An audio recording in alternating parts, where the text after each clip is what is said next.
Like, I'll be just genuinely so peaceful and enjoying life, not thinking about any of this, moving on. But then I open up YouTube because I just want to enjoy the platform like anybody else, and I'm served a viral video of a creator I've never even seen before with hundreds of thousands of views on a video saying that my Christian girly era is sad and depressing and concerning. And it hurts me. Is it me? Am I the drama? I don't think I'm the drama. Maybe I am. Am I the villain? I don't think I'm the villain. Did I think I'd be back here making another video on Gabbie Hanna? No. No, I did not. But Gabbie's been pretty busy lately. It seems like in the last few months, she's used her newfound Christian faith for both good and evil. She and her husband, Robbie, pledged to donate $100,000 to those in need, which if they actually honor this pledge, will be pretty incredible. She's revived her years-old feud with Trisha Paytas, claiming in her new podcast that Trisha tried to ruin her life. Across social media platforms, Gabbie has made these really odd statements about receiving messages from God and claimed her ex-pastor is going to hell. And on TikTok, she's taken up Christian apologetics, creating Dear Atheist videos and presenting herself as a kind of prophetess. Yeah, don't worry, we're going to break down all of this today, so buckle up.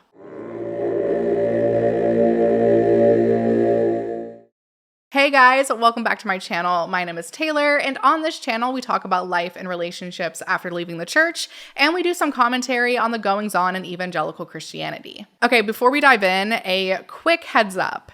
If you haven't seen my first video on Gabbie Hanna, I do recommend that you watch that one first. In that video, I cover her background and what led to her current Christian girly era.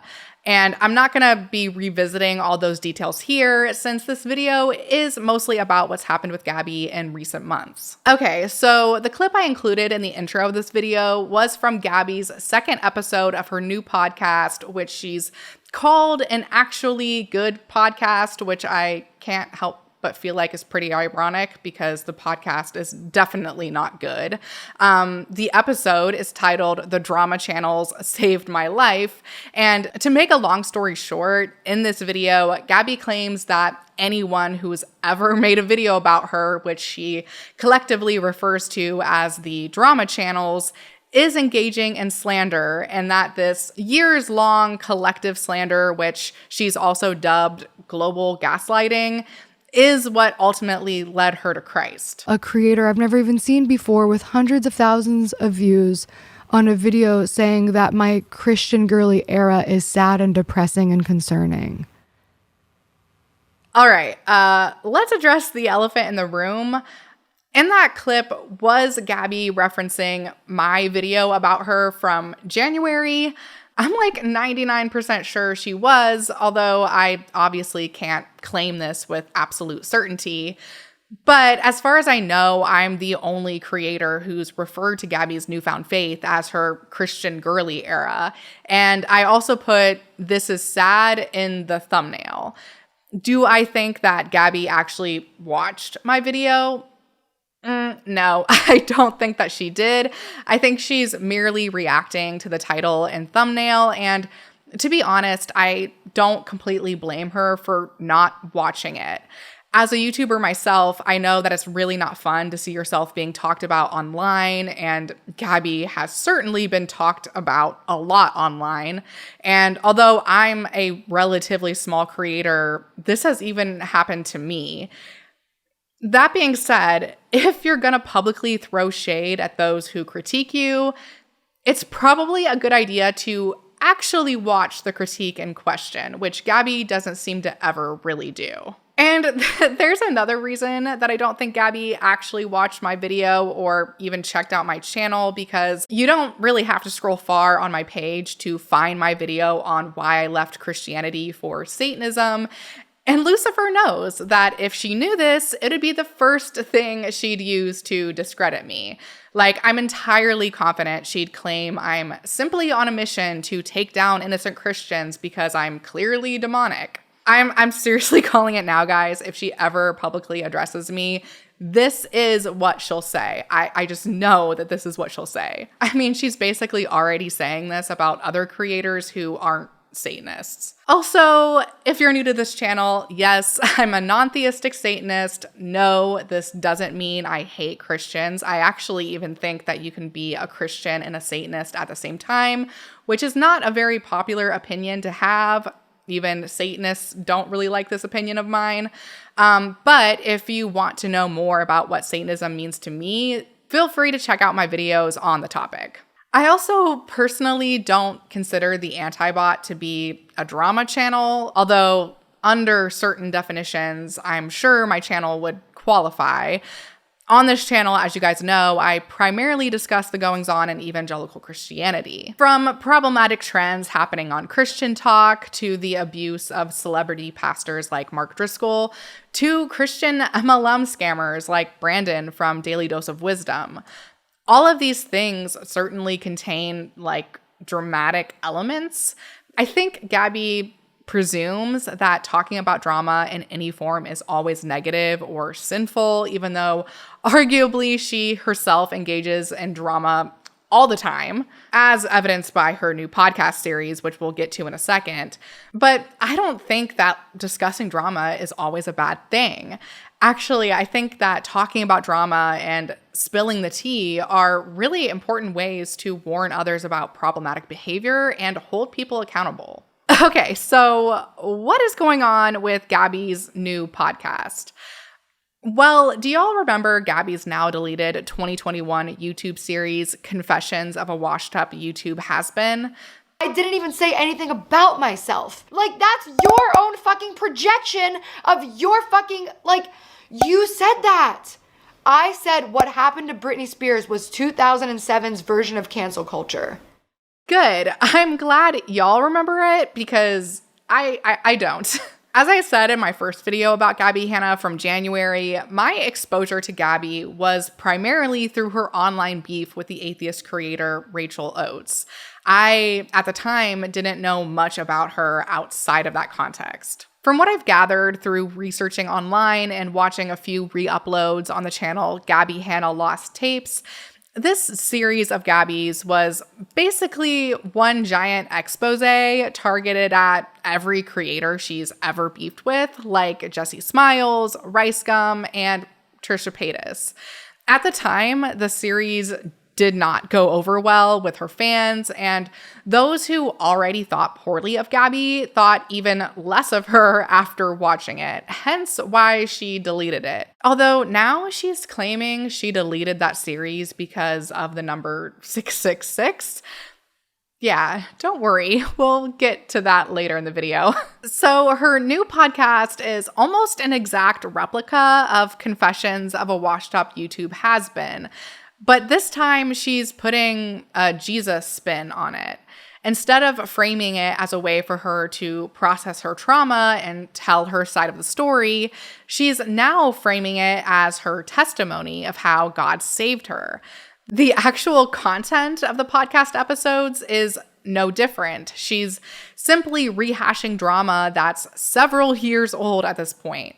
It's like she believes that if she just retells her side of the story for the umpteenth time, people will finally take her side.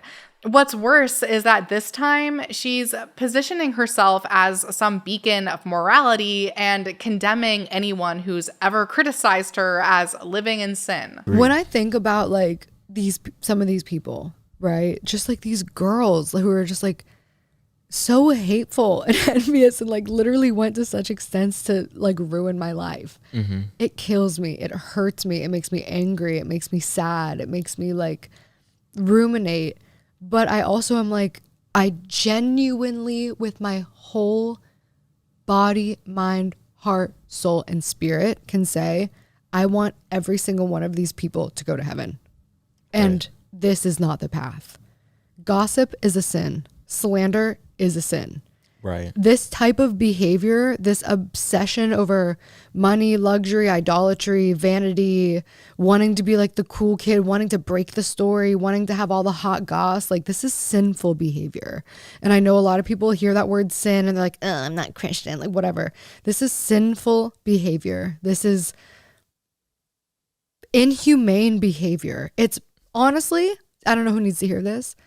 Gossip is loser behavior. Loser. And something that's like even crazier to me is that Gabbie's new podcast replicates her old series, not only in its content, but also in its like aesthetics and even some minor details. In the introduction of her 2021 series, which I think she like called the preface or something, Gabbie is sitting on the floor, talking really casually, sipping wine. And in the first episode of her new podcast, Gabbie is sitting with her husband, again, chatting very casually and sipping wine. Can you grab that wine? Sure. Which I'm like, I don't know why she decided to mix alcohol with her testimony. That I haven't seen that been done by a Christian before. That's very interesting. And in her 2021 series, Gabbie swears up and down that she's in the best place in her life, despite just a year or so later having a very public meltdown on TikTok and temporarily leaving the internet. But overall, I'm really fucking good right now. And not just in spite of all of the major life changes, but because of them. In the first episode of her new podcast, But you're the only person that's going to feel this way because it's directly affecting you and really just you. Yeah, literally. You know what I mean? Literally. I mean, sure, me too, residually, because I'm your husband as well. Yeah, but not really, because our life rocks. Right. like, are you sure your life rocks, Gabbie? I'm a little suspicious. All of this is eerily familiar, right? It's almost like we've been here before. So a lot of people are asking, is Gabbie headed down the same road she was on in 2021? Will this inevitably end in a very public breakdown and her leaving the internet once again? Some people online certainly think so. 3 vids in 3 hours. Oh my God, it's happening again. What round is this now? Like 4th time around? I'll come back when it gets good. I think it's time to take another year off. Thanks for whatever comes out of this. I've been bored online. I mean, I do get where these commenters are coming from, as many of them have witnessed the cycles Gabbie seems to fall into every few years. But I don't entirely agree that it's for sure all happening again. Sure, it seems Gabbie really hasn't changed much as a person. However, one major difference in her life is that she's now married with a family and a support system in her husband. This is something that she didn't seem to have back in 2021. I'm also pretty sure she's now part of a church community. At least she talks online about going to church. And while, of course, I have my own criticisms of the church, I really can't deny that the one thing churches do well is provide community and support for their members, even if it often comes with strings attached. I think these are probably positive influences in Gabbie's life and could help prevent her from reliving 2021. But of course, I could be very wrong about this. All right, let's talk about Gabbie and Trisha Paytas. As I alluded to earlier, the first episode of Gabbie's new podcast is titled Why Trisha Paytas Tried to Ruin My Life. How did Trisha Paytas supposedly do this, you might ask? Well, much of it stems back to something that happened over 5 years ago. Let me give you all the basic rundown. So according to Gabbie, after finding out that Trisha had slept with her friend Jason Nash, she felt compelled to warn Jason about something that she had heard from the YouTuber Shane Dawson. That being that Trisha had herpes. When Trisha found out Gabbie had told Jason, she was really upset and said that she didn't have herpes.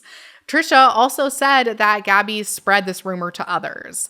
In a later conversation with Gabbie, Trisha said that even if the rumor were true, Gabbie would have crossed a line by disclosing private health information without her consent. Basically, Trisha felt Gabbie shared something that was either false or simply not hers to reveal, while Gabbie believed she was just looking out for her friend Jason's well-being. Honestly, in my opinion, who's to blame in this situation isn't entirely clear-cut. I think both women are justified in how they initially felt, but of course, if Gabbie did actually share this information with anyone beyond Jason, that is pretty fucked up. Also, after Gabbie found out that Trisha was upset, she went to her Instagram stories to talk about it publicly. If somebody tells you that somebody has an STD, an incurable STD, it comes from a close friend of theirs, a source, and then you find out that a friend of yours is sleeping with them, is it wrong of you to say, hey, just so you know, I've heard this, don't know if it's true, but this person told me, talk to them about it, ask about it. Is that fucked up? I'm just genuinely curious. Really, Gabbie? Herpes, an incurable disease? Like, okay, girl. Although Gabbie never named Trisha directly in her stories, people who later reflected on the situation do recall that she at least hinted she was referring to Trisha Paytas. One Reddit user recently said that Gabbie had posted a DM from Trisha and scribbled out her profile picture. They said she didn't do a good enough job and it was identifiable by internet sleuths. Also, according to this user, at the time, many people did assume that the STD in question was HIV because Gabbie described it as an incurable disease. Which, like, yeah, I guess herpes is an incurable disease, but like I'm pretty sure herpes is like one of the most common STDs, and like most people have some form of herpes.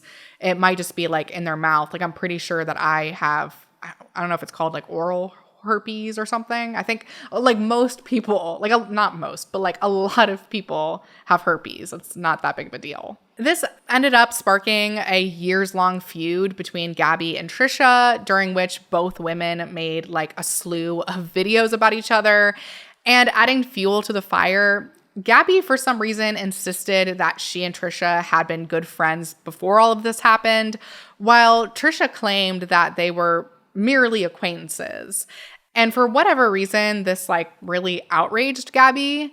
In 2021, Gabbie actually invited Trisha onto her podcast that she had at the time.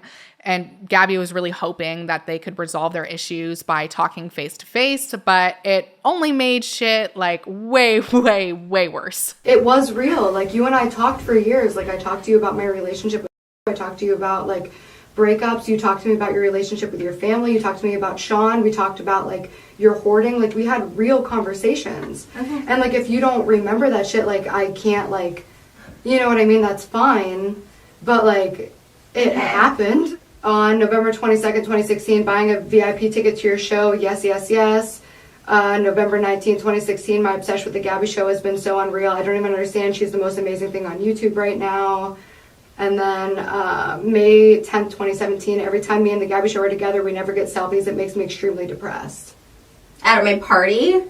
I don't know like what it was that you tweeted that, but like regardless, it's like every time me and the Gabbie show are together, we never get selfies. It makes me extremely depressed. On 2016? 2017.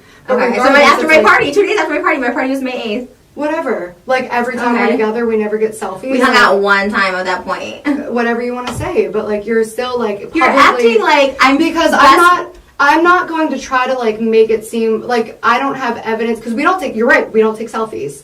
But like even you are tweeting every time me and Gabbie are together, we don't take selfies. It makes me depressed. Like you're tweeting, you're obsessed with me. You're getting VIP tickets to my show. So like to me, we're fucking friends. That was baseline nice, and this was before everything. This is when I was like you're at my party publicly because we're having public. Because at this point there was no issue. We had no issue, and I was like, you know, this is a girl that's nice to meet. You're nice to me. I was always being nice to you. We were never like. And I was always nice to you. Right. So okay. So I publicly tweeted you before you said I had herpes. Like what? I don't get what the proof is. And then after we that we're best friends. No, not that we're best friends. That we're friends. I thought.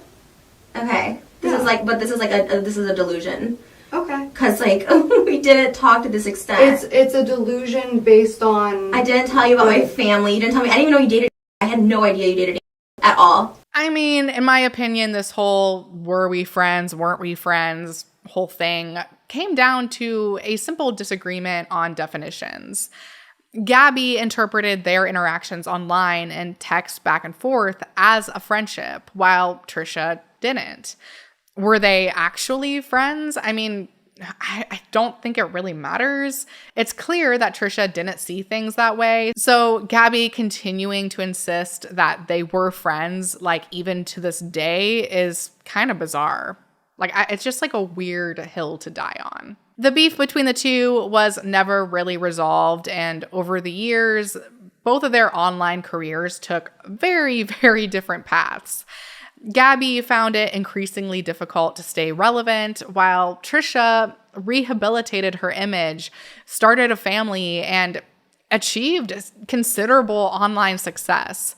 Years later, after little contact between them, Trisha even had some nice things to say about Gabbie on her podcast, Just Trish. He like collabed with Gabbie Hanna. Okay, ironically. iconic. Yeah, she's iconic. Work. Queen. Hope she's okay, by the way. As yeah. much as our whatever, like I always have a little love relationship for Gabbie, Yeah, I and I love hope she's Butterflies. okay. Yeah. That's a great song. It I was a always good was telling that. song. I'm like, that song is so good. Me too. It gets in my head sometimes to this day. Oh, when she was like, wait, there's one that hold on, I think there's one of my favorite lines, and that is like, go for the chorus so I can like get the. Because all these songs with my butterflies. That is not it. Yes, it is.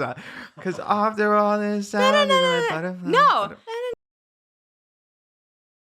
Yeah. But then it builds up to all this time is my butterflies. No, wait.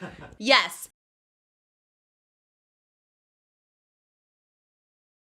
She actually is like talented, and like I feel like that's like one thing I always want to like tell her, and I feel like I told her, but like we always just like butted heads. But I just don't think our personalities clash. Yeah. I would love to have her on though, and just Yeah. like tell her how talented she is, because like everything else, like whatever, she is talented. So when Gabbie launched her new podcast just a few weeks ago and devoted the entire first episode to Trisha Paytas, claiming that Trisha tried to ruin her life, viewers understandably felt she was basically digging up old drama for like no real reason. 2026 and Gabbie Hanna is still talking about Trisha Paytas' sexual history. What is going on right now? I feel like I'm back in the pandemic. We cannot keep reheating these nachos. I love that comment. That's like just so perfect. In the episode itself, Gabbie claims that Trisha groomed the entire internet into thinking that she was mentally unstable and delusional. She argues that the sea of content critiquing her over the years exists solely because of Trisha.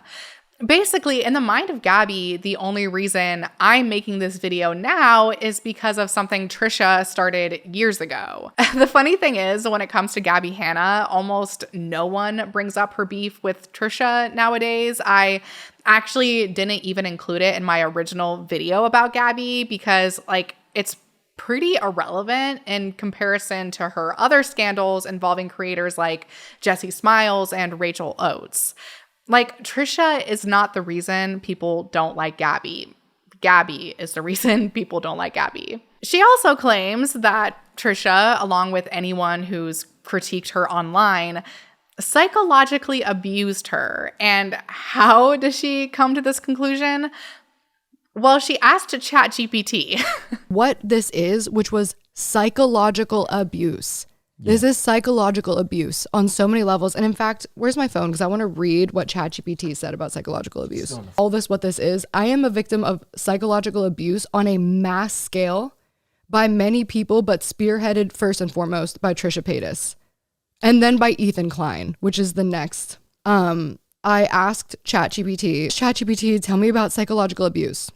I literally was crying reading this out loud earlier because like, just reading how it was so exactly what I was experiencing, like was just hitting me so deep. Like to really, for the first time, like this week, like coming to grips with that like word of like, this is psychological abuse, and like the embarrassment of being like, I'm a victim of psychological abuse from some woman.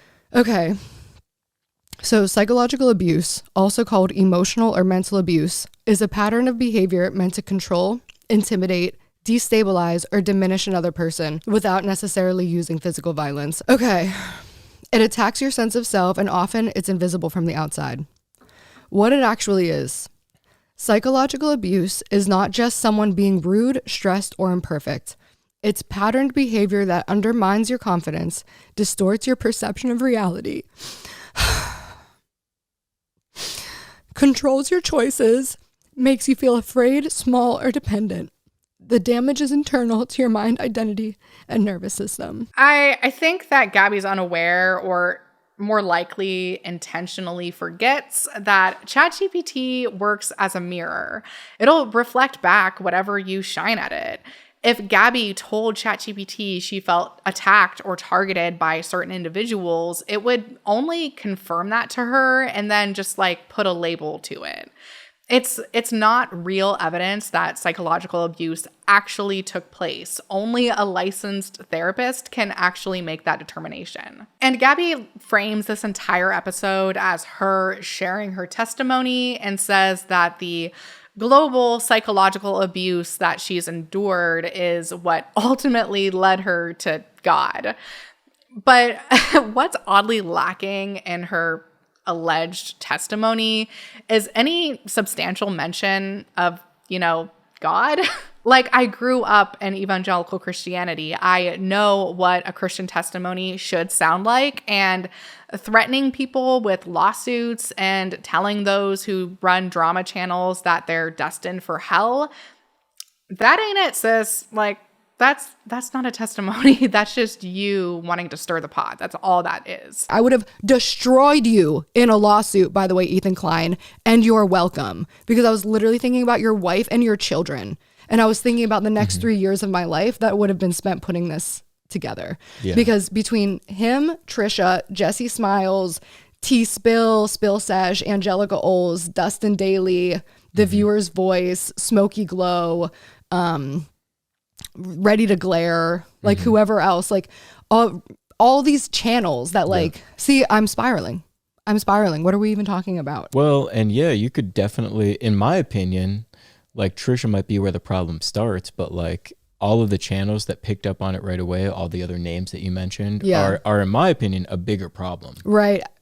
They act like they're different than Perez Hilton, who exploited Britney Spears. They act like they're different than the tabloids who exploit people all the time. They act like they're better than any of like the smut and gossip that goes along. Like they're horrible. Agreed. When I think about like some of these people, right? Just like these girls who are just like so hateful and envious and like literally went to such extents to like ruin my life. It kills me. It hurts me. It makes me angry. It makes me sad. It makes me like ruminate. But I also am like, I want them to go to heaven. And I mean that sincerely with my whole heart. Yeah. And I know that not everybody believes in heaven. Not everybody believes in hell. Not everybody believes in God, right? But I'm telling you that as a person who genuinely believes it is the truth. There is a heaven, there is hell. This earth is a very limited time. Our soul continues on after this, and our actions here matter. I genuinely, with my whole body, mind, heart, soul, and spirit, can say, I want every single one of these people to go to heaven. And this is not the path. Gossip is a sin. Slander is a sin. Right. This type of behavior, this obsession over money, luxury, idolatry, vanity, wanting to be like the cool kid, wanting to break the story, wanting to have all the hot goss, like this is sinful behavior. And I know a lot of people hear that word sin and they're like, oh, I'm not Christian, like whatever. This is sinful behavior. This is inhumane behavior. It's honestly, I don't know who needs to hear this. Gossip is loser behavior.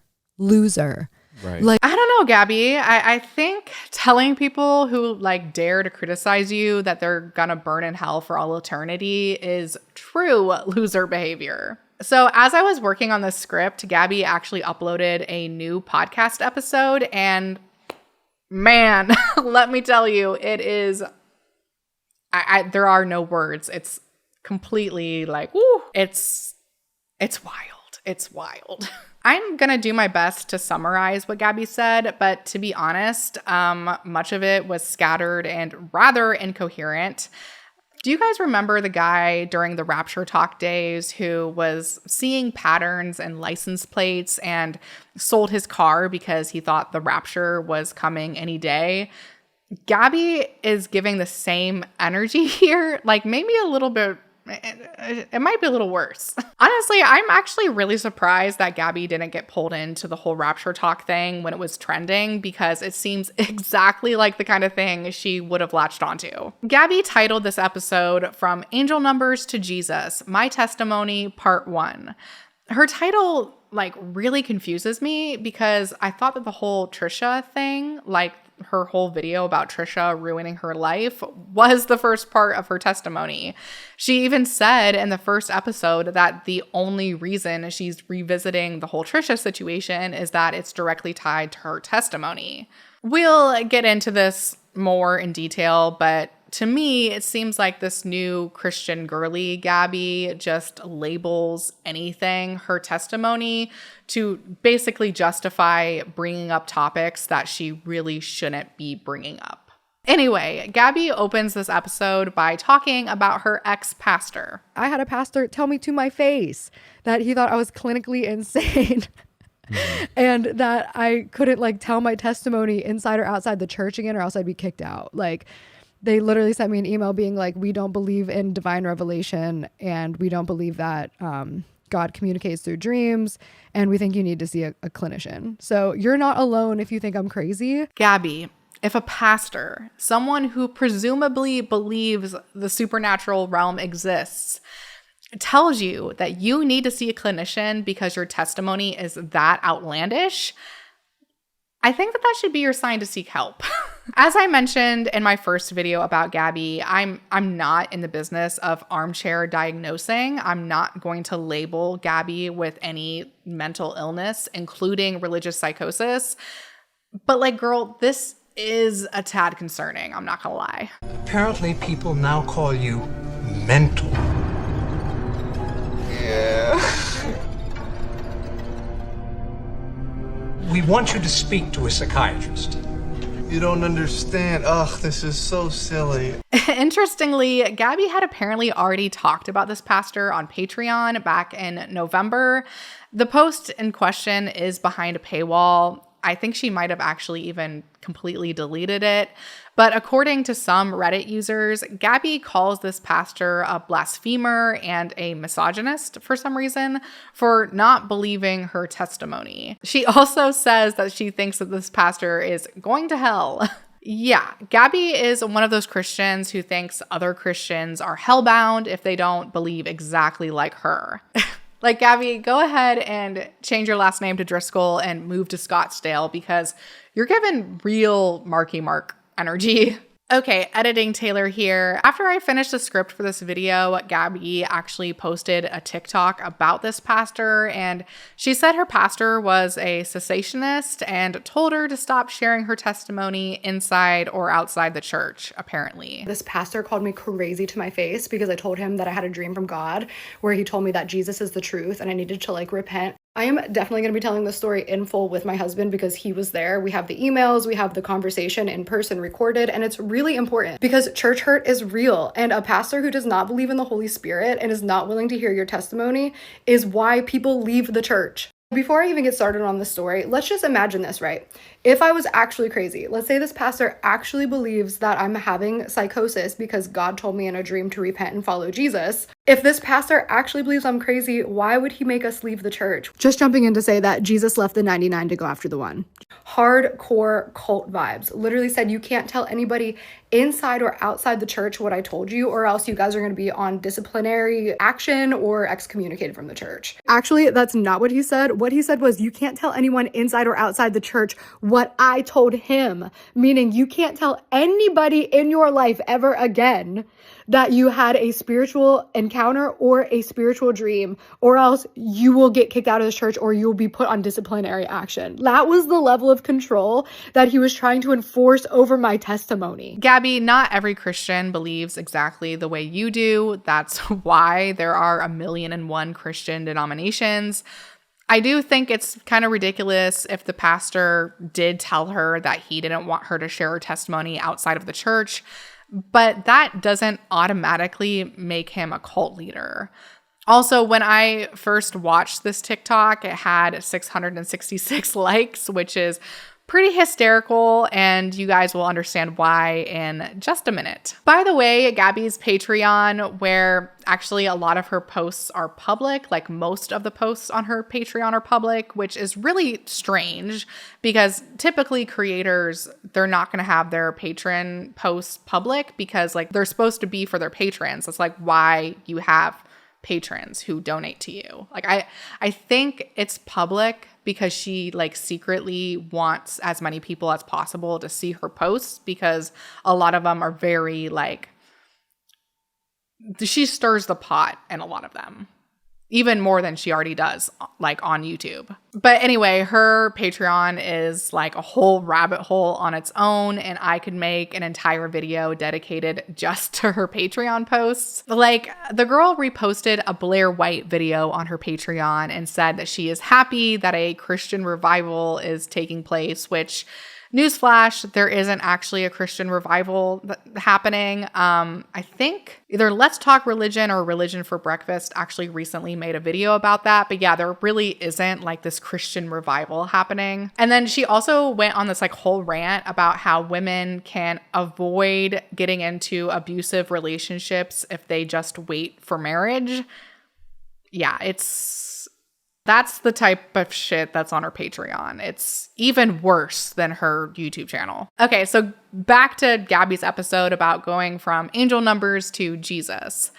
If you're unfamiliar with angel numbers, they're repeating numbers like 444 or 777 that many interpret as divine messages if you see them in daily life.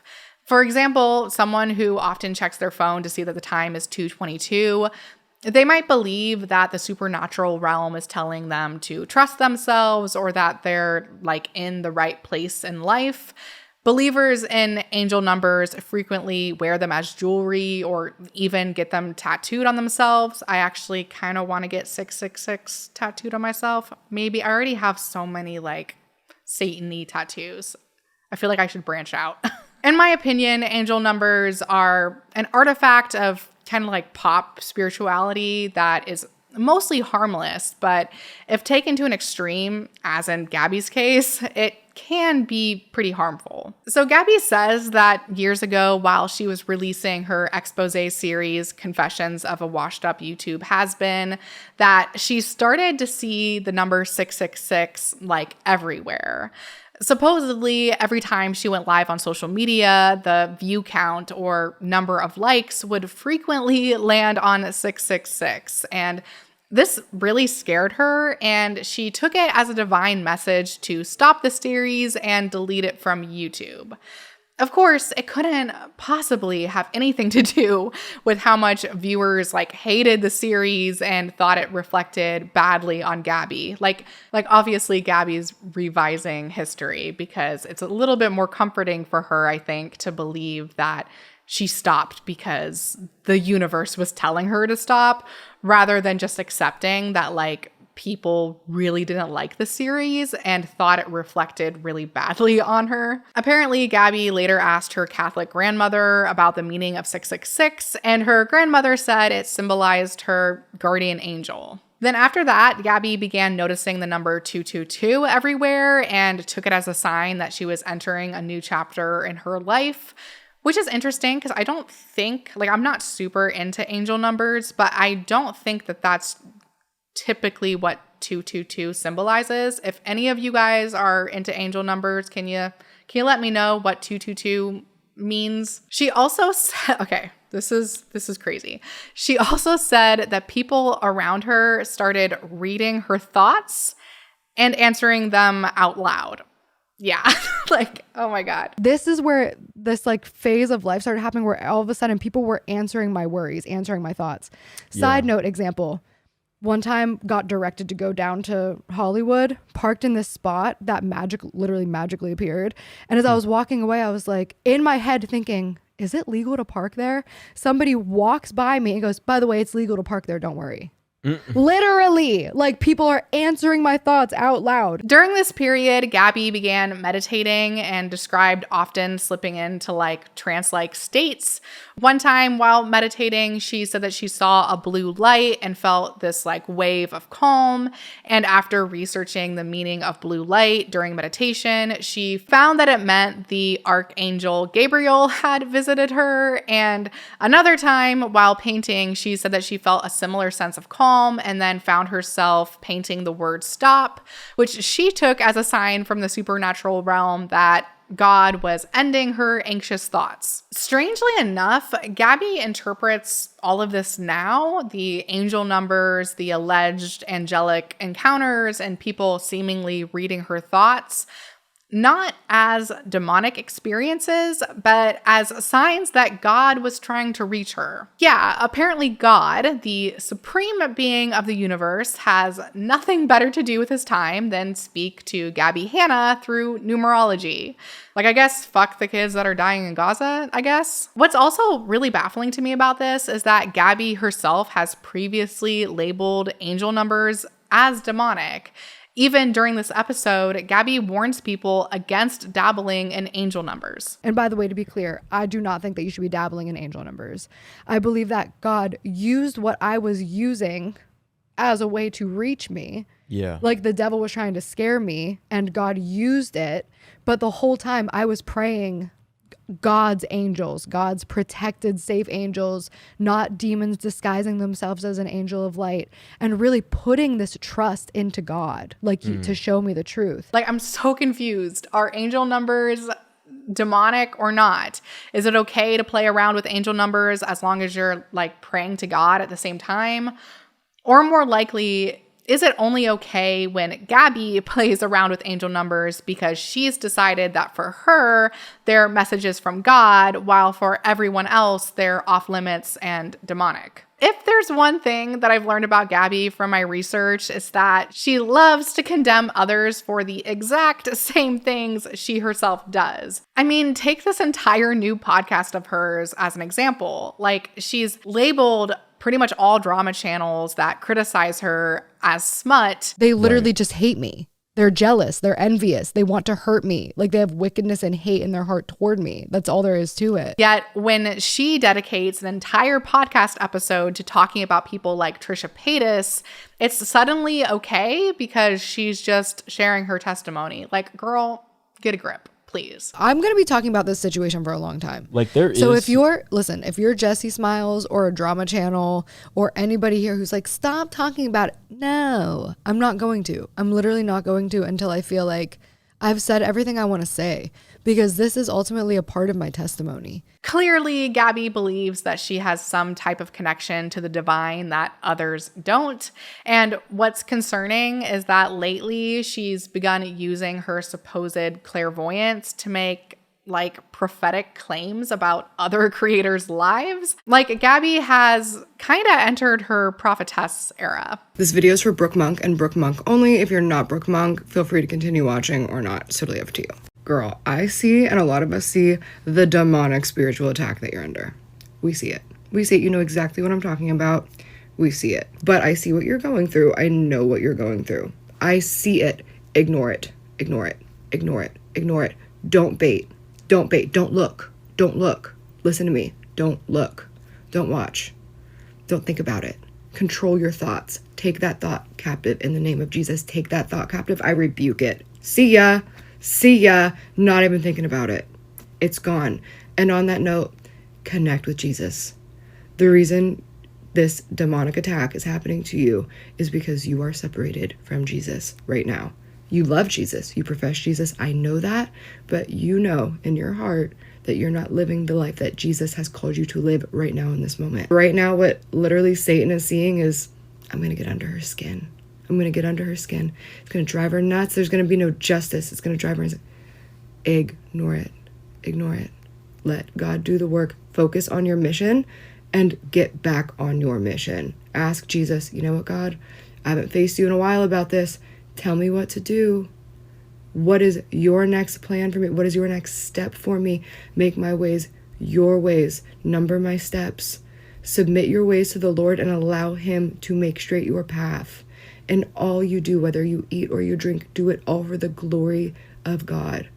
No matter what you're doing, people are paying attention, and I want you to remember that no matter what you're doing, people are paying attention and they're copying you. They're copying you. Think about that. They're copying you. What do you want your copycats to do, Brooke Monk? This video is for Tara's World and Tara's World only. If you're not Tara's World, feel free to continue watching. And Tara, if this is you watching, please watch. I'm not going to be mean to you. Listen. I just want you to hear this. Here's where I wish I could just like hug you and shake you. From somebody who's been there. Hey, babe. Listen to me. Stop doing the stuff that is hurting your soul for the sake of making money. I know how hard that is to hear or even understand if you weren't. I'm not saying anything about the way you were raised. I literally have zero information on how you were raised, what you were raised to believe, like what type of trauma you might have been through. Like, I genuinely have no idea. It seems like you have a really good relationship with your parents. That's amazing. But the life that you're leading and living is not making you happy. It's not. You confess it almost every day. I was crying all day. So this thing was happening. I'm on the verge of a mental breakdown. I'm spiraling. Like, you're saying it all the time because your soul is not in alignment with your purpose. Your heart is not in alignment with what you actually want to be doing. Your brain is not in alignment with truth. You don't like doing OnlyFans. You don't. You can say you want to and that you love it, and you don't. Listen, I have to say it. I'm not trying to comfort anybody's family, but the fact that your mother and your father are involved in your sexual exploitation of yourself, that your fiance's family is like cool with you guys just like filming your sex life and like putting it online, there's not light in that. It's dark. And I'm not saying it's your parents' fault. I'm not saying it's your fault. I'm not saying it's your fiance's fault. Like, you're a victim to a culture. And it makes me really sad. Because whether you like it or not, Tara, you are chosen by God. You are gifted by God. Whether or not you choose God and share your gifts is your free will. That's the beauty of God. Is he's here, he's available. He's generous with us when we don't deserve it. When we're being a bad influence, a reckless, selfish example to a generation of impressionable, hungry for a role model children. This is what you're choosing to do with your gifts. I don't judge you for it. I love you. It's never too late to change your mind. It is never too late to change your mind. You're not in too deep. You can change your mind. And there are going to be people waiting for you with open arms, cheering you on. So proud of you. So loving, accepting, welcoming, and forgiving toward you. I love you, sis. I love you. Gabbie, if you're wondering why people think you're on the verge of another breakdown, this would be why. This is really weird. Making TikToks aimed at specific creators and claiming that God told you that they're under demonic attack or are depressed, that's not normal behavior. Like, it's giving really big Cat Kerr vibes. Like, what is Gabbie going to do next? Is she going to dye her hair pink and start, like, ranting incoherently on the internet? I mean, she already does rant incoherently on the internet. She just needs to dye her hair pink. But for me, the most unsettling part of Gabbie's prophetess era isn't the apparent signs of a mental breakdown. It's the sheer self-righteousness of it all. I mean, clearly, Gabbie views herself as some divine messenger with the authority to tell other people what to do with their lives. She believes she has some special knowledge that no one else has. And she always seems to be in the right, and God himself has told her so. No matter what phase of life she's in, be it her Vine days or her current Christian girly era, Gabbie always seems to find a way to place herself on a pedestal above other people. And despite her appeals to the contrary, Gabbie hasn't changed, like, at all. She's still as destructive as she's always been. If anything, she's only gotten worse because now she can use faith to justify her darkest impulses. She is using Christianity to manipulate, but she's way too blinded by her own ego to realize that no one is falling for it. I mean, when she wanted to attack Trisha Paytas online, she framed it as sharing her testimony. When she targeted her former pastor for simply disagreeing with her, she labeled him a blasphemer and a cult leader. When she wanted to talk down to bigger creators, she claimed that it was inspired by a divine revelation. And when she's wanted to escape accountability for the hurt that she's caused others over the years, she claimed it was all part of God's plan to bring her back into the fold. Honestly, I kind of wish that Gabbie had stayed in her confessions of a washed-up YouTube has-been era. At least back then, she was upfront that it was all just about internet drama. But now she's elevated everything to a spiritual level with eternal consequences, where scandals can't be resolved with a poorly lit, no makeup YouTuber apology, and instead demand that you reckon with the alpha and omega of the universe. Gabbie has now effectively positioned herself as beyond criticism. After all, you can't debate with God. Who's Jesus, you ask? Oh, well, he's just a friend of Gabbie Hanna's. Okay, to end this video, I do want to address Gabbie's Dear Atheist TikTok. And to do this, I'm of course bringing on Drew to help me out because, as I mentioned at the beginning of this video, I actually don't identify as an atheist, but Drew does. So I think I should bring an actual atheist on to respond to this. All right, let's get into it. Okay, you ready to respond to this? It's shockingly bad. Okay, let's do it. Okay, so this message is for my atheist followers, or not followers, because I feel like this message is for one of you specifically. It isn't like the intelligent and smart stance to not believe in something you've never seen. It's really easy to not believe in something you've never seen. It's very easy to not believe in something you've never experienced. What's harder to do is actually open your mind to the idea that there are things that we do not know. In Christianity, we call that humility. It's the idea of we don't know everything, we can't possibly know everything, we can't understand everything, we can't see everything, but we can recognize the purpose and the order in the universe. We can recognize the patterns. Okay, I'm not sure if anyone is exactly arguing that it is somehow smarter to be completely and totally empirical at all times. The only people that I've actually heard say things like that are rather extreme flat earth type people. But with the humility thing, she seems to be kind of saying that really this is a matter of a lack of virtue that atheists have. Like in Christianity, we are virtuous in that we have humility, that we don't get full of ourselves, that we don't presume that we know everything. But then she parlays that into a kind of epistemology that is well, if you conclude that you can't know everything and that you should be humble, which are reasonable things, then that means that it's actually superior somehow to come to believe in things for which you don't have sufficient evidence. And I'm not so sure that that actually follows from those premises. Yeah, and kind of the problem here is that in a way, Christians who say that there is for sure a God and they don't have any agnosticism about that, they are making a claim that they do know something. Whereas for most atheists, I feel like they would say, well, I don't know whether or not God exists, but I see no evidence for that. So I'm going to assume that there is no God. Most atheists are not hard A atheists who say that there's no God.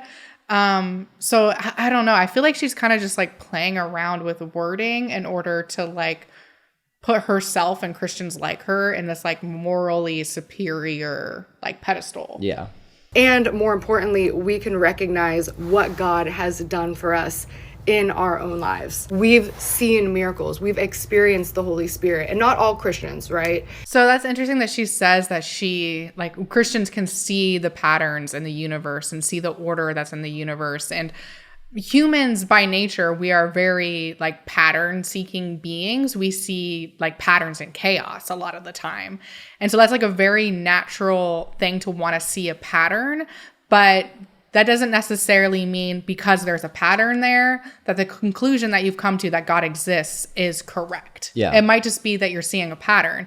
And I find this really interesting coming from Gabbie Hanna because as you guys probably saw in my the body of this video, she is very like pattern oriented. Before she became a Christian, she was really into angel numbers and was like seeing like repeating numbers and like license plates and phone numbers and like all that kind of stuff. So I think she has more of that pattern seeking like attitude, I guess, than like most people do. Because Christian is a title the same way. We literally label everyone every way we can, but there are a lot of people who have a testimony. Which brings me to my next point, is that a testimony is a valid form of evidence. In court, people give their testimonies because it's a valid form of evidence. Eyewitnesses, eyewitness testimony is considered to be some of the less reliable forms of like evidence. There's harder forms of like forensic data that will corroborate like whether or not a person was on the crime scene, you know, like whether or not they left like genetic material there rather than someone saying, I saw that person there. So yeah, I mean, yes, in court, we do see eyewitness testimony as evidence, but it's a weak form of evidence compared to other types. Like people can be wrong. Like if you just saying this is a type of evidence that can be presented in court, it doesn't really actually supersede the fact that like you can be mistaken about something that you thought you saw. It's pretty obvious. Well, and also like eyewitness testimony in court, people are giving their testimony for things that we've already observed happen in the universe. Like we know that crimes happen. We've observed crime happening. And so someone giving their testimony about seeing a crime happen, that by its nature is more conceivable than someone's testimony about a god or gods, which no one has directly observed. But yeah, like eyewitness testimony, like I just know from, because like back when I was in aviation, I was working on a master's degree that I never finished, but it was in occupational safety, and I really wanted to like study aviation accidents. And like testimonies of people seeing accidents happen are like notoriously like untrustworthy. Like people more often get things wrong than they get things right. And so like a lot of the time, like air crash investigators won't really take super heavily like people saying that they saw a certain thing happen or heard a certain thing happen, because a lot of the time, like especially if they're not if they don't know anything about aviation, they'll like get things wrong super often. People who have experienced the Holy Spirit, have experienced his miracles, have received direct contact with the Holy Spirit, which is free and available to everybody, by the way. It's not like people who have experienced God are special. We are blessed, but we're not special because you can actually have that as well. But you have to work for it. You have to try for it. Like, we are babies. Yeah. So I was about to say, what about the people who say that they have been struggling with their faith for a long time? They've been seeking God and they just can't actually like have that direct experience. Well, they weren't really trying. Exactly. You have a cop out to say you weren't, you know, they just weren't trying. But also, I mean, what about people of other faiths that like are completely, you know, mutually exclusive with her form of Christianity? Like, what if someone in Saudi Arabia, like a Sunni Muslim who is rather conservative, says that they experienced, you know, an interaction with like an angel or with like some kind of messenger of Allah, that they had like a spiritual experience during a certain type of prayer that like the Bible would consider to be, or like the certain types of Christians like her would consider to be like heretical? You know, what then? What happens when Hindus have spiritual experiences. Well, they were having experiences of demons. Right. You can say that. Just make up anything you want. And it's like if you don't actually have like evidence for each and every one of these like answers that you have when you go down this flow chart from this question, then I mean the whole thing just stops standing up. Yeah. I mean, this is I think that basically you have experience as evidence. Okay, and then there's a bunch of branches that branch off of that with questions that you have. And then every single answer to all of those questions that skeptics give are just ad hoc. Yeah. They're just like specially crafted to answer that question in that moment without respect to how that question context, might affect the whole. Right. Right. Yeah, and also when she was saying the whole thing about like Christians aren't special, we're just blessed. I'm like, doesn't being blessed mean that you're kind of special? Like, how are those two things different? God is like looking at you favorably is what it means to be blessed. So like, isn't that in a way like you're kind of special? Like, I don't get it. Yeah. And then she's also saying like, you have to want it. You have to want to believe in God. So you like have to like prime yourself basically for belief in God to believe in God. And it's like, well, isn't that kind of just confirmation bias at that point? Like you're already in a headspace where you're like very open to the possibility that God exists. So you're more likely to accept that if you're already in that like state of mind. Babies, right? We're mental and spiritual babies. There is so much spiritual above us. There is so much intelligence above us. Like even if you believe in aliens, I didn't know people don't believe in aliens in 2026. Sidetrack, but there's people who don't believe in aliens in 2026. Okay, so she put text on the screen that says, "They're angels and demons. We renamed them and pretended to have discovered them. The way we took native land and pretended to have discovered it. The way we discovered the bones and remains of dragons and monsters and renamed them dinosaurs." Oh, also she believes, and I don't think she says this in this TikTok, but I think she said it in another TikTok that like man walked with dinosaurs. Like she's full on like, what's his name? Ken Ham. Yeah, Ken Ham and Kent Hovind have this idea that man walked with dinosaurs. It's just that we called them dragons back in the day. And then at some point, scientists came along and said, oh, no, they're actually completely different than the mythological stories. And they did that in order to hide God in a big conspiracy that was atheistic in nature. But also she's buying into this like ancient aliens type stuff where they're like mixing old spiritual paradigms with like modern UFO phenomenology. Yeah. And yeah, I do find it really interesting that she says the way we took native land and pretended to have discovered it. So, okay. The whole we discovered native land, like we discovered land and all the people before don't count. That is an explicitly like Christian thing. That is because of Christian missionaries. Mm-hmm. So Christian missionaries go to, the New World and find a bunch of people there, and they consider their civilization to not be real civilization, their spirituality to not be real spirituality, their claim of ownership or stewardship of the land to not be true ownership or stewardship of the land, all because they do not have the gospel. Mm-hmm. And therefore, they are not seen as legitimate in the eyes of God and should not be considered legitimate in the eyes of man. So I don't think that she really realizes that the whole, thing that she's pointing out that's very wrong, like to claim that people, like Europeans, ever discovered indigenous land, that claim only came to exist because of trying to evangelize for Christianity. Yeah. I don't think that she realizes that. And she actually has a lot of kind of confusing, contradictory beliefs because she's definitely within like conservative Christianity. Like she is an evangelical. And she says very conservative, she has very conservative opinions about like waiting till marriage. And she's like chastised women celebrities for being like scandalous and stuff like that. But then she'll come out of left field with like an anti-ICE opinion, which is, or like, anti-Israel opinion, which is like, that doesn't vibe well with the Christian environment that you're in. And I don't know if that's just because she's a somewhat newer Christian and hasn't like meshed with the rest of that culture yet. Yeah. Or if maybe she just like genuinely has, well, she does for sure have like a lot of cognitive dissonance going on.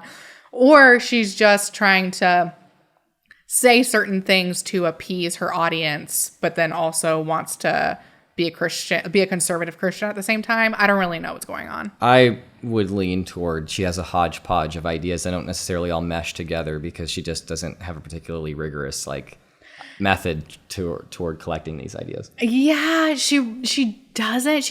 Okay. I talked about this in my main video, but like she uses ChatGPT for everything these days. Oh yeah. And she doesn't when she researches something, it's her just like Googling and using whatever the AI like summary says, and she like takes that as like truth. But a lot of this, like so far that she's saying in this TikTok are easy arguments to dismantle for atheists. And I find it interesting that she hasn't thought through more of this, considering she was supposedly good friends with a very prominent atheist back in the day. Like she didn't learn anything from Jimmy Snow. Oh, well, they were never really close in the first place. Well, it's like they were supposedly friends. Like, supposedly. And these are like the most basic arguments for like atheists to dismantle. Like this isn't hard. Yeah. Didn't the government literally tell us that there's aliens? Comment down below. Okay, so pretend you're a worm. Okay. You be living in the dirt. You can't see, you're blind. One day, an ant comes up to you. And the ant says, hey, you're never going to believe this, but I was just up there, like above the dirt, and there's people. And they're huge, and they could step on us, and they could kill us. And then the worm said, I don't see anything, so it must not be real. That's what it is when we say that we can't see God, so that he must not be real, because we can see the work of God. And you know when, well, you might not know. Okay, I'm gonna challenge. But there is no ant that's telling the worms that there are people up there. I mean, my thing is, you can just apply that analogy to a million different things. Like I could be like, oh, you know, you think that you are making like this anti-establishment critique right now, Gabbie Hanna, but what you're doing is actually still existing within the purview of idealism rather than actually taking a materialist worldview, which would allow you to critique capitalism. And you would see how conservative Christianity is just one tool within the superstructure that maintains the system of capitalism. I am the ant telling you that the larger thing at play is a bunch of elites being capitalists, and you are the worm saying that no. The real dichotomy that matters is God or not God. I could say the same thing to you, but the only reason like you're saying this is, and I'm not saying that, is because like this is super condescending and can apply to anybody. Like a Muslim could make the same, argument to me. A polytheist could make the same argument to her. Be like, oh, well, I'm the ant telling you there's more than one God. Like these analogies are like great if you're literally 5 years old. Yeah. They're not interesting anymore or helpful when we're adults. Yeah, definitely. And again, this isn't for every atheist. This is like for a specific atheist that I'm talking to right now. Don't know who you are, but I know you're listening. I know you needed to hear this. What? Just try to pray. Literally just try. But you have to actually have faith that it works. To which God? Because, dude, you know what the media did? You know when we were kids, and I'm sure they're still making them, but those movies where it's like Santa basically loses his power because we don't believe, and we have to believe in order to like activate it. We have to have faith in order to activate it. That's like what the Holy Spirit is. Like that's what it is to pray to God. Like you have to have faith in order to have faith. You have to believe it works in order to feel like it works. Well, but like we've already covered this. Yeah, it's just going back to what you said. Yeah, like you can't. First of all, you can't will yourself into wanting something that you don't want. And also, yeah, like you're just, if you prime yourself to be looking for these types of things, then you're going to see them. That's just how humans work.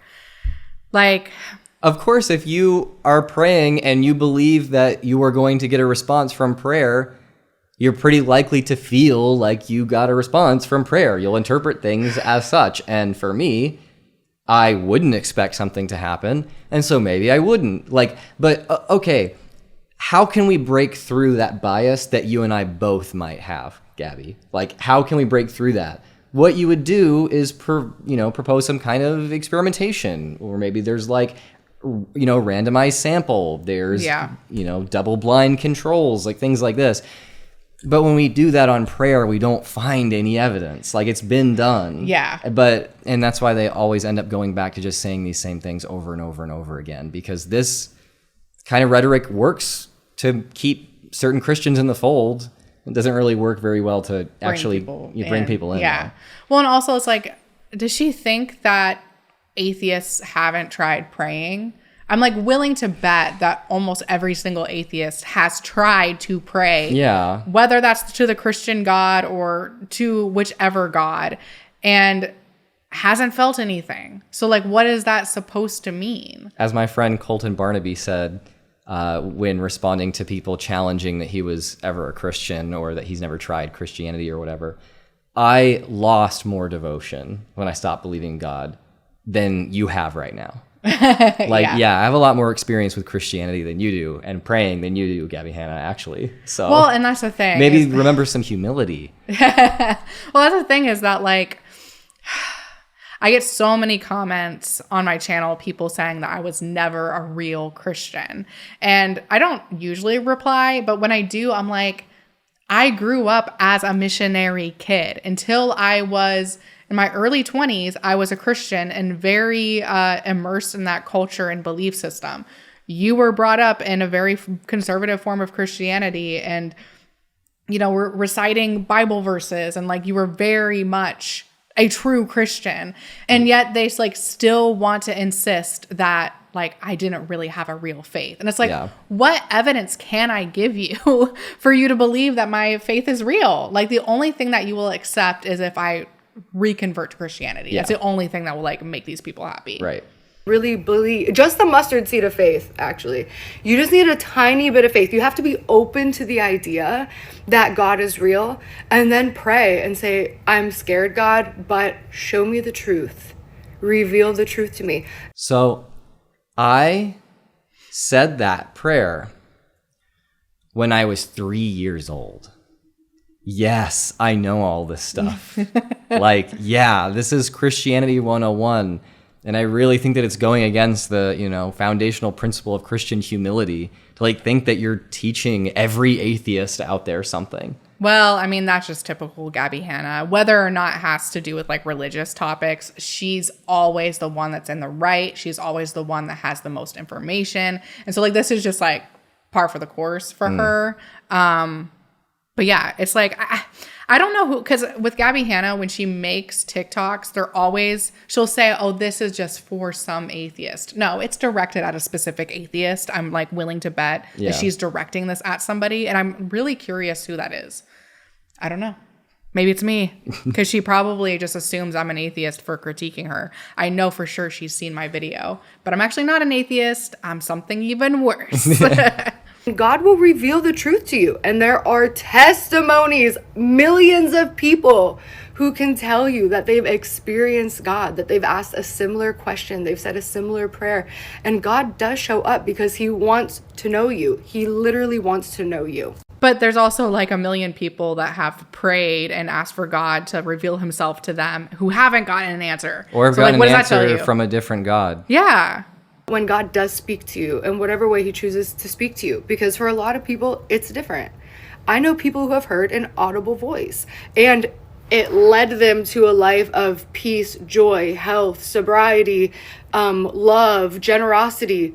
I know people who have had dreams. I experienced God through a lot of ways. Of course, when you... I mean, yeah, that's cool if like, having a kind of Christian-oriented religion brings them health and sobriety. Like, I'm happy for them. You don't have to then force that on other people who feel like maybe they're actually better off and do have better health and sobriety not being in Christianity. You just can't conceive that you're not right about literally everything all the time. The Bible, you're experiencing and hearing from God as well. Anyway, worms, I'm gonna go work out and brush my teeth and brush my hair and get ready for the day because it's my birthday. Oh, actually. Okay. Well, happy birthday. But It is a 35-year-old should not be. You should have a little bit like, I don't know. If you're gonna get on TikTok and like make all these claims about Christianity, I think that you need to be doing a little bit more research and a little bit more studying, because the things that you're saying are like it's the most basic shit ever that like any atheist, even atheists that are maybe new to atheism, would be able to kind of shoot down pretty easily. I mean, imagine, I've seen this kind of thing before, but like, imagine me getting on YouTube and being like, hey, so Christians, have you ever thought of maybe asking the preacher for evidence? Is there evidence of this? Because there has to be evidence of things. Like, that's the equivalent of what we're doing. Yeah. And then I end the video by calling you a worm, and I call myself humble. Come on. Come on. Yeah. We can do better than this. Yeah. And I mean, all of this is just because Gabbie Hanna being Gabbie Hanna. I think that the faith and the religious aspect of this is just a way for her to further put herself on a pedestal above other people. I think that's really what it's about. And so that's why we have TikToks like this, where she's directing, saying a bunch of stuff to atheists as if like they've never heard it before, because she, on some level, really thinks that she knows more than other people. I think that's what it is. She wants to be the ant.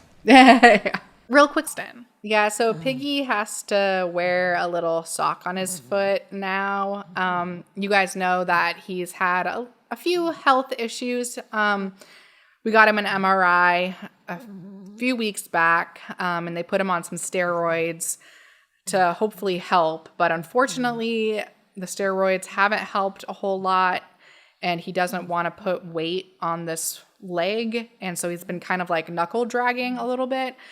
So we put a sock on him to hopefully like prevent him from like causing any injury to his foot from dragging it. So he's just a little sock boy now. Thank you guys so much for watching, and a huge thank you to my patrons who help make these videos possible. If you like this video, please be sure to subscribe and ring the bell. If you'd like to follow me on social media, my Instagram is Taylor_the_Antibot. And if you'd like to consider supporting this channel financially, a link to my Patreon will be down in the description, and I'll see you on the next one. Say bye with your little socky foot.